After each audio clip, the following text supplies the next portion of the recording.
ঘরে আমি কিভাবে দেশীয় স্টাইলে ও অল্প উপকরণে চিকেন ফ্রাই করি তার রেসিপি আজকে আপনাদের সাথে শেয়ার করব। আসসালামু আলাইকুম, আশা করছি পুরো ভিডিওটি দেখবেন।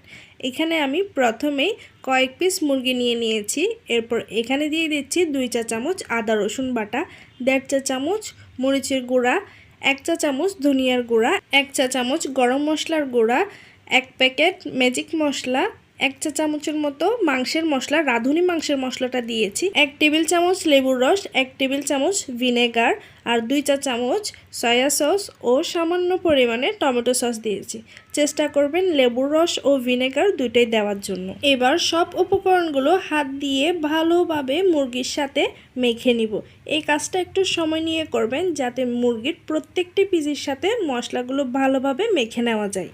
মুরগিগুলো মেরিনেট করা হয়ে গেলে এবার আমি ফ্রিজের নর্মাল পোর্শনে 2 ঘন্টার জন্য রেস্টে রেখে দিব। চেষ্টা করবেন 2 বা 3 ঘন্টার জন্য মুরগিগুলো রেস্টে রাখতে। এবার এখানে ফ্যাটানো একটি ডিম দিয়ে দিয়েছি। এবার মুরগির পিসগুলো ডিমের সাথে ভালো করে মেখে নিব। এবার এখানে দিয়ে দিচ্ছি 1 টেবিল চামচ বেসন, 1 টেবিল চামচ কর্নফ্লাওয়ার, 1 টেবিল চামচ ময়দা। কর্নফ্লাওয়ারের বদলে আপনারা চালের গুঁড়াও দিতে পারবেন। এবার শুকনো উপকরণগুলো মুরগির প্রত্যেকটি পিসের সাথে ভালো করে কোট করে নিব।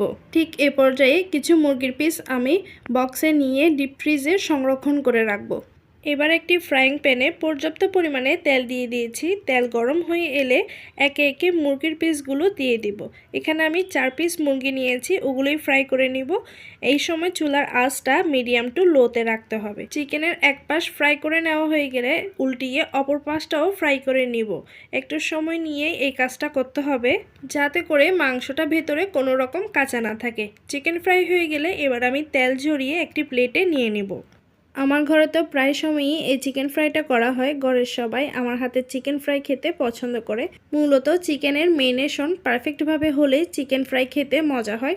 আমি একটু আপনাদেরকে দেখিয়ে দিচ্ছি ভেতরে কতটা জুসি হয়েছে। আজকের ভিডিওটা এখানে শেষ করলাম। আমার এই রেসিপিটি ভালো লাগলে অবশ্যই কমেন্ট করে জানাবেন। সবাই ভালো থাকবেন, সুস্থ থাকবেন। আল্লাহ হাফেজ।